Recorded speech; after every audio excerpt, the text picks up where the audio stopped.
Good day, everyone. My topic this day is on virtual webinars focusing on areas of improvement. So, based on records, it was found out that our district needs to improve on the following. First, key performance indicators or KPI will just be focusing on enrollment rate, cohort survival rate, and completion rate. Second is revisitation of School Improvement Plan or our SIP. The third is readiness for the second grading period, including the modes of learning delivery. And the fourth is discipline amongst teachers and other DepEd stakeholders. To start, we will first discuss our KPI. The first KPI we'll be focusing is the enrollment. But before that, what is key performance indicator? So a key performance indicator is a type of performance measurement that helps you understand how your organization, department, or institution is performing and allows you to understand if you're headed on the right direction with your strategy. So basically, strategies to improve such indicators are very important. So in the past years, the Department of Education has become so strict with the improvement of its key performance indicators, namely enrollment rate, cohort survival rate, graduation rate, school leavers, promotion rate, participation rate, literacy rate, retention rate, transition rate, repetition rate, and others. So this is where our department focuses on for the past years. And why does the school exist? It's because of these key performance indicators. Now that the face-to-face interaction was never an option in delivering our lessons for this school year, we also have had so much struggle when it comes to uplifting and improving these indicators, though at some point, this helped our learners, especially in the enrollment rate. Taking, for example, our dropped out and balik-aral learners, in which this becomes an opportunity for them to enroll again and continue with their education during this pandemic. Because of the limited contact to parents and other significant people around the learners, especially as teachers, we could not deny the fact that our key performance indicators are also struggling. Why? Because in the first place, teacher-learner interaction has been working in the Philippine education setting since then. And this has become our primary medium of instruction. That is why we are actually used to face-to-face interaction. So because of the shift in the education paradigm, we changed a lot. So, but because of this pandemic, there is a big shift in the education paradigm, as what I have said. We shifted to online learning, in which the Filipinos are not so used to using gadgets as primary medium of instruction, especially learners in the remote places. In this case, learning will not be followed up so much. We also opted to modular distance learning, in which there is less pupil-teacher interaction and learning is not guaranteed at its maximum extent. If parents have had so much difficulty teaching our learners at home, teachers have also problems on how we could increase our key performance indicators because of this pandemic and because of the abrupt change in the education sector. This really lies behind our back, since in school, teachers are the primary agents for learning to occur. So today, we'll be focusing and we'll be discussing some practical ways on how we could improve our key performance indicators in the light of the new normal education. As what I have said earlier, we'll be focusing only on 3 KPIs. And the first KPI is the enrollment rate. So how will we improve our enrollment rate during this pandemic? So the first thing that we have to do is do consistent follow-up of our previous learners. We did it in the very beginning of our enrollment. And even as time goes by, we still follow up our learners. Because they spend most of their time at home, they need to feel that their teacher is doing follow up with how they learn at home. The second one is follow up significant people such as parents and guardians regarding the status of the learner, or how are they answering the modules at home. Are they answering it on time, or are they doing the modules on time? Next, conduct home or weekly visit to the learner if necessary. No, home or weekly visit to learners is necessary because they have to feel also that they are important to their teachers, because they did not see their teacher uh, in person. That is why teachers must conduct weekly visit to the learners. Next, have consistent dialogue to parents or guardians whenever they get modules. So this is a time of talking to parents regarding the child's performance at home. How are they answering the modules? And this is a time of having conference with the teachers as parents of the learners. Next, deliver modules if necessary. There are children who are far from our school, and we have to take extra effort and time and resources in order for us to deliver the modules, or if we want to have that quality of education that we have wanted, we have to deliver our modules if necessary. Next, find the root cause why children don't enroll or if parents stop getting modules, and find ways to address the learners or parents' difficulty.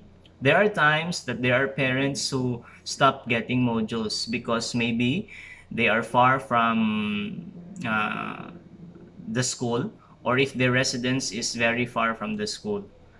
And the last one is make a consistent action plan on how learners could enjoy learning while away from school setting. No, so you can give them tasks. When you give modules, you can give them extra tasks that they feel enjoyable even if they are not in school. The second KPI that we'll be discussing is the cohort survival rate. What is cohort survival rate? It is the ratio of the number of students enrolling in a grade this year to the number of students that were in the earlier grade the previous year. Let's take, for example, grade 4 of this year. They are 105 this year and were 118 last year. Looking at the data, there are 13 students. The school needs to fill in order to get 100% rate for cohort survival. That's a very big thing that we have to consider. This only means that the school's enrollment for that certain grade level decreased. It is the teacher's primary responsibility to find out why did this happen. Since we have the list of our students including their educational, family, and economic status or background, we have the sole responsibility of knowing why did this happen. So how shall we improve our cohort survival rate? The first thing that we have to do is to check the learners or the list of the learners in the previous year and look for that students who did not enroll. So it is our job as teachers to know why did the student did not enroll. Number 2, contact through phone call or any media the parents or guardian of the learner. So you may ask the guardian or the parents, why did this child did not enroll in that certain grade level for this school year? Well, in fact, there is no face-to-face classes, and teachers will be printing modules so they could give it to the learners. So what is the main reason why the child did not enroll this school year? And next, find out the reason why the student did not enroll, or at some point, why did he transfer school or residence. There comes a time that the student did not enroll in this school because they transfer residence. So it is still our primary job to know why did that happen. If there are reasons that the learner did not enroll because of economic reasons, find some ways to at least help the parents to send the child in school. So you have to do it as a teacher or as an advisor to really help the child be sent to school, because if not at home, they should be in school. We are the secondary parents of our children. And the last KPI that we'll be focusing is the completion rate. This describes the proportion of learners who enter the elementary program and who completes it successfully. In our department, we usually get the data of a certain grade level, taking for example grade 6 of this batch, and their number of enrollees when they were in grade 1. We are basically comparing their enrollment when they were in grade 1 and their present enrollment. Now, if the grade 6 this year is 233, we will divide it with 238 when they were in grade 1. So we only get 97.89% completion rate. Why?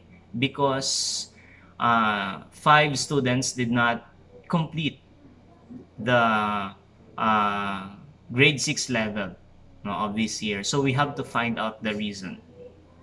A clear data shows that we lack 5 learners in order to get 100% completion rate. And in this case, the primary agent responsible to finding out why this happened is the teacher.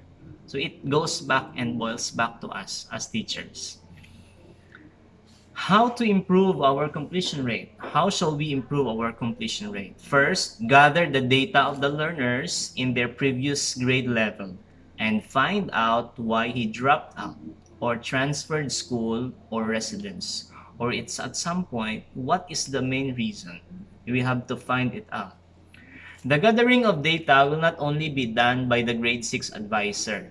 It should be done by the previous teachers of the learners and should be reported to the next teacher, or in this case, they should be reported to the grade 6 advisor, because they are the ones responsible in getting the completion rate of the students, number of students. Next, the second thing that we will be discussing that we need to improve is the Enhanced School Improvement Plan, or the SIP of our school. So what is SIP? The Enhanced School Improvement Plan, or the SIP itself, is a roadmap that lays down specific interventions that a school will undertake within a period of 3 consecutive years. Take note, it's a long-term plan. It's not a short-term plan. Basically, our school improvement plan lays our vision, mission, goals, and objectives for the school, aligning with the DepEd's VMGO. Our present school setting and performance, including our victories and problems encountered, and ways on how we could address it, and action plans on how we could monitor such progress. It is included in our school improvement plan. In school improvement plan can also be seen desired projects we wanted for the school to achieve in a 3-year period. Example, 2019 to 2022. Such projects are reflected in our school improvement plan and should be prioritized by the team or the school planning team by realizing those programs. Those projects could not be altered so much because that has been agreed by the school planning team that those should be prioritized in the entire 3 years. The fund for the project should be from the maintenance and other operating expenses, or MOOE, budget of the school. The funds are totally laid well and staggered for the projects to be prioritized. Take note, it's a 3-year project. Now, 3-year project that needs to be accomplished within that span of time also. So there is an Annex 9, no? It talks about the project work plan and budget matrix. It's included in the SIP of the it shows the layout of on how a specific project be done. What is included inside the SIP of the Annex 9 of the SIP? We have the project title first. On top is a project title. The second one is the problem statement. Why do we need that certain project? The third one is the project objective statement. And the last one is the root cause. You have to find out still why we need to have that project. We also have the activity. What are the specific activities that we have to undertake in order to accomplish the project? We have the output, the date of implementation, the budget, and the budget source. How much is our budget? Where shall we get our budget source? No. So I stand corrected that it's not alone be we will not just get the budget from the MOOE, but at times we get the budget from the PTA or other sources of income of the school. Anyways, our school is a communal um, is a community. I mean, we have to work hand in hand together with other stakeholders, not just the teachers, but also other stakeholders of the school. So in the SIP can be found also the roles and responsibilities of the school planning team. Who are included in the school planning team?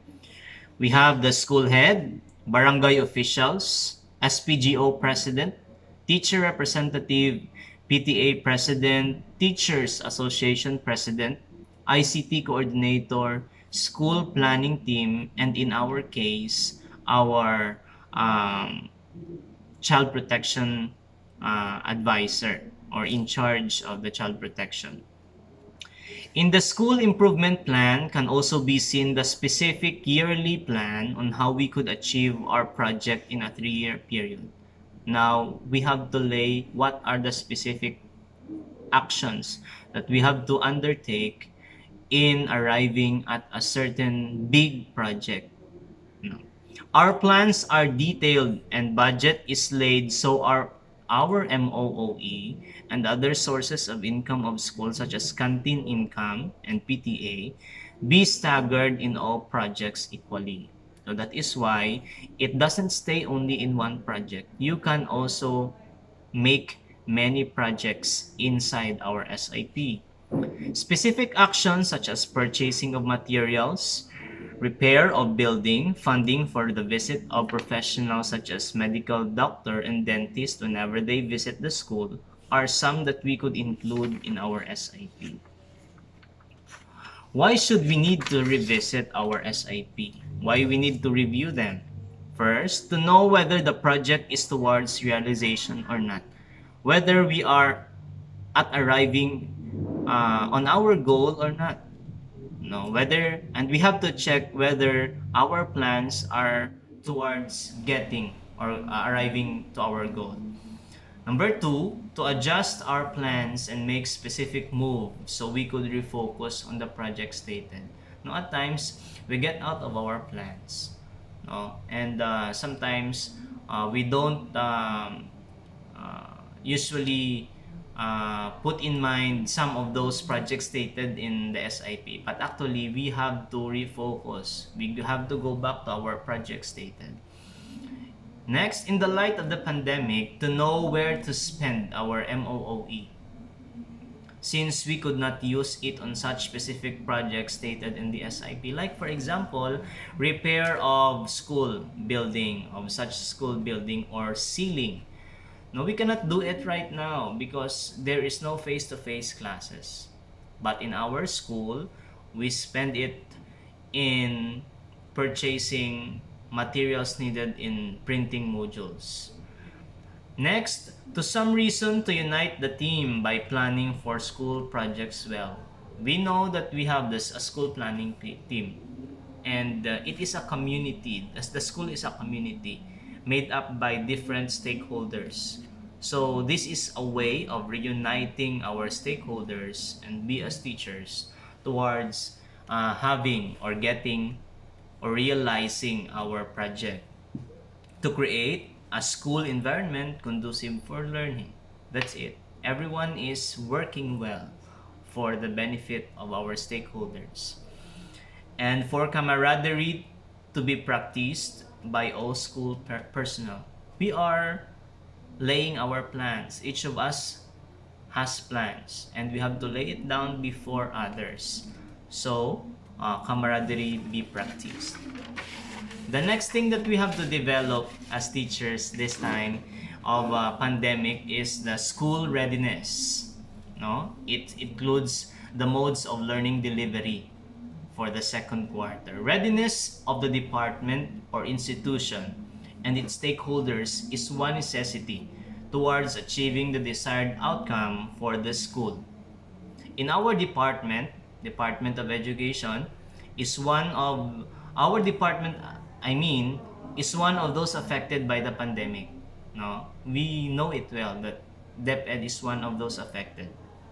Schools were closed, face-to-face classes were canceled, and we shifted to different modes of learning delivery.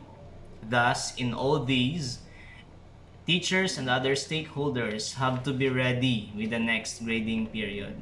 No, sometimes our district did not just in our district, we haven't done yet delivering our modules for the first quarter. So we have to prepare our next quarter, our second quarter. The no vaccine, no face-to-face classes has become the policy of the DepEd and the nation. And because of that, our district used modular print mode of learning. There are, at some point, we lack resources to print the modules like ink, bond paper, and others. Yet, we managed to give it to our learners, though not on time, but a good timing. Also, so students could rest from answering in bulk. We have to make extra effort as teachers to be more ready with the next grading period. We have to ensure that quality and relevant education is still delivered by the department, by our department. It is where the saying, the future belongs to our hands. It really goes back or boils down to us teachers. It gives us more responsibility and also an honor to be one of those who are shaping the future of our learners. There are some practical ways on how to be school ready for the next grading period. So this is just a practical. These are just practical ways that we are already doing. Now, first, and I'm sure we can still improve, and we can still do what we are doing right now. First, purchase and prepare materials for printing ahead of time. We have to prepare our materials ahead of time. If necessary, we can print more than 1 week for more than 1 week. If necessary, make an advanced printing of modules even if up to third or fourth week. That's what I have said.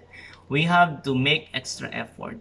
No, do not wait for tomorrow or for the next week to print for the third quarter or third week or fourth week if we can do it now.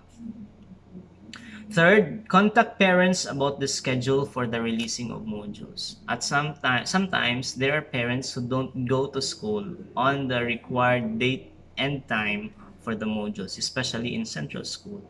They don't come on time, and sometimes they go back to school at 4 p.m. already, and teachers are not already in school, or at 5 p.m. and teachers are not in school anymore.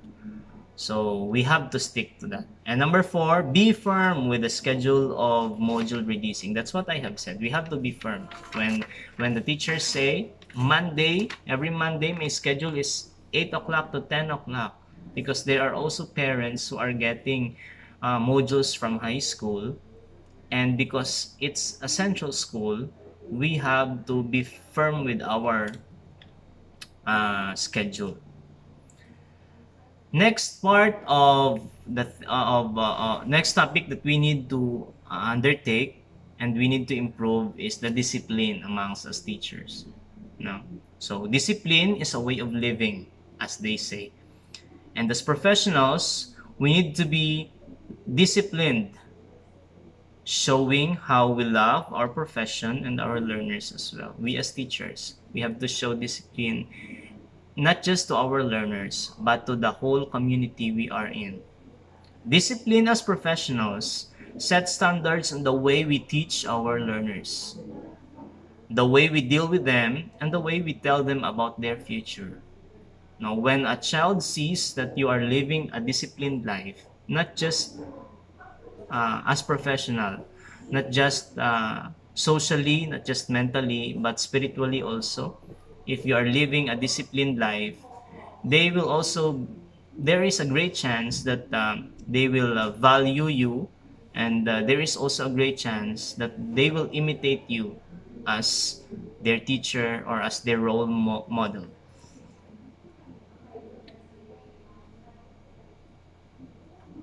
These are the practical ways, or I'll be talking this time some practical ways on how we could discipline ourselves as professionals or as teachers. First, do your work on time, not tomorrow or not later, but do your work if there is still time, and so to avoid cramming or procrastination. So do not do your work tomorrow if you can do it to this time or today. The second one is focus on the bright side of situation. Now, there comes a time the teachers are also, their patience is stretched out. No, so we still have to focus on the bright side. No, there are parents who are not getting the modules. There are learners who are not participating or answering the modules. You still have to let them understand that those are important things that they should do. And even in workplace, there are colleagues that are sometimes we can't fit into them, but we still have to focus on the bright side of situation. We have to deal problems professionally. Number 3, have a clear perspective of your work. Now, if you know what is your job description, you know what your work is, you know what to do with your work, you know your perspective of your work, then you will have a disciplined life. No, because when you have a clear description of your work, you can actually do it in a chronological order, in an orderly manner. Next, enroll in professional studies. No, we have to discover more. If we need to enroll on graduate programs, doctorate programs, we have to invest on those, because those are some of the ways now we could help improve our way of teaching and also ourselves.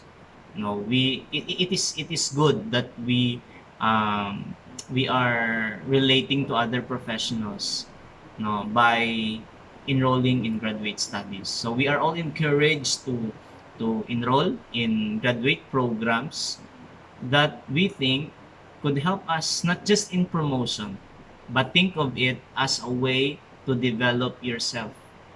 No, to develop yourself, to gain more knowledge and wisdom in order for you to have a better perspective of your work and yourself also. Next, focus on what you have to do. Focus on your work. Do not let others ruin your work. But if you know your perspective, you know your work, then there's nothing to do with it. No, just have a disciplined life. Make it a habit na you focus on your work. Manage your emotions. Make it steady. No, emotions are very deceiving. Sometimes there are difficult colleagues, our learners or our parents, but we have to make our emotions steady. Remember that emotions don't say sorry. No, emotions are very deceiving. So, make it a habit to control your emotions. Always be prepared with the lesson you have on the day. No, in this pandemic, we don't have to we are not having our face-to-face classes, but we still have to prepare our modules on time. And the last one, speak clearly and well so to convey your ideas properly. That's one way of living a disciplined life. When you convey your ideas well, when you're living a disciplined life, meaning you know what is your stand in such issues or in such um, uh, concerns of the school.